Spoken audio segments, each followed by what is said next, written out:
Bonjour et bienvenue à tous pour cette nouvelle vidéo d'introduction à l'analyse technique. Aujourd'hui, nous allons examiner ensemble les doubles et triples sommets. La figure de retournement en double ou triple sommet est une figure de retournement de tendance. Elle se caractérise par l'inscription d'un sommet que les cours ne parviennent plus à dépasser par la suite. L'incapacité des acheteurs à faire progresser les cours au-delà de ce sommet forme une résistance et leur tentative manquée de franchissement est à l'origine de la formation de la figure. Ce n'est qu'à la cassure du support, que l'on appelle également la ligne de coup, que le retournement baissier de la tendance précédente est validé.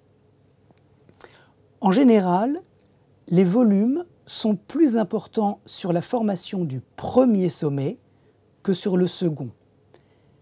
Il est préférable, par ailleurs, que la cassure de la ligne de coup se fasse sur des volumes importants. Alors un double sommet, à quoi cela ressemble-t-il? Vous avez à l'écran une illustration de cette figure de distribution caractérisée par un premier sommet, un deuxième sommet qui est à la même hauteur, une tendance haussière précédente caractérisée par des creux et des sommets qui sont haussiers, une ligne de tendance qui, une fois cassée, est un pré-signal d'un retournement potentiel de la tendance haussière, une ligne de coup, la ligne de support, c'est sa cassure qui va valider le retournement de la tendance haussière.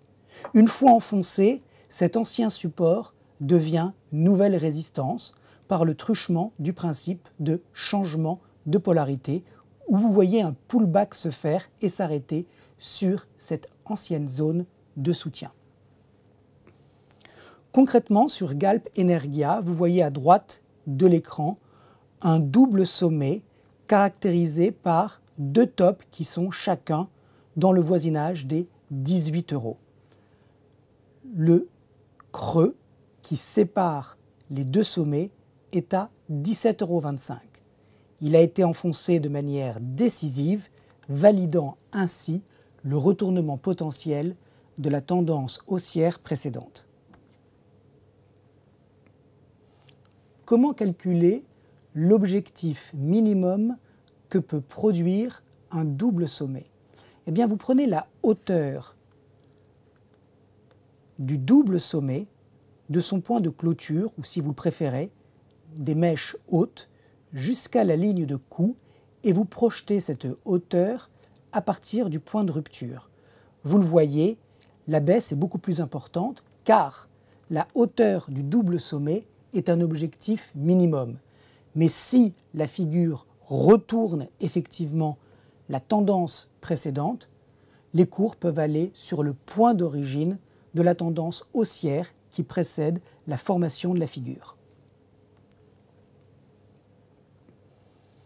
Vous constaterez parfois que les deux sommets peuvent avoir des physionomies qui diffèrent. Observez Peugeot. Le premier sommet se fait de manière arrondie, alors que le deuxième prend plutôt la forme d'un sommet en V. Peu importe, si les deux sommets ne sont pas identiques, cela n'altère en rien l'esprit de cette figure de distribution qui a le potentiel de retourner une tendance.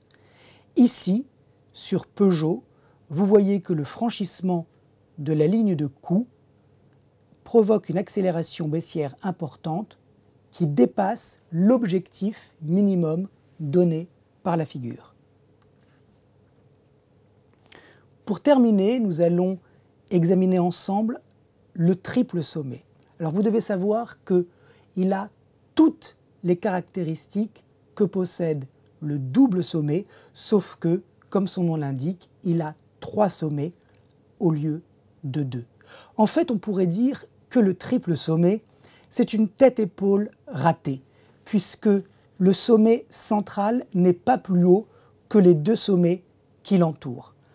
Là encore, vous voyez sur Lockheed cette figure en triple top, validée si et seulement si la ligne de coup qui a été testée à plusieurs reprises est enfoncée. Une fois que c'est fait, la polarité joue à plein, puisque les cours reviennent tester par le bas cette ancienne zone de soutien qui devient une zone de résistance. L'objectif qui a été donné par le triple top sur Lockheed a été effectivement le point d'arrêt de la tendance baissière qui vient de s'achever. Voilà, j'espère que cette vidéo vous a intéressé et je vous dis à très bientôt. Merci de votre attention.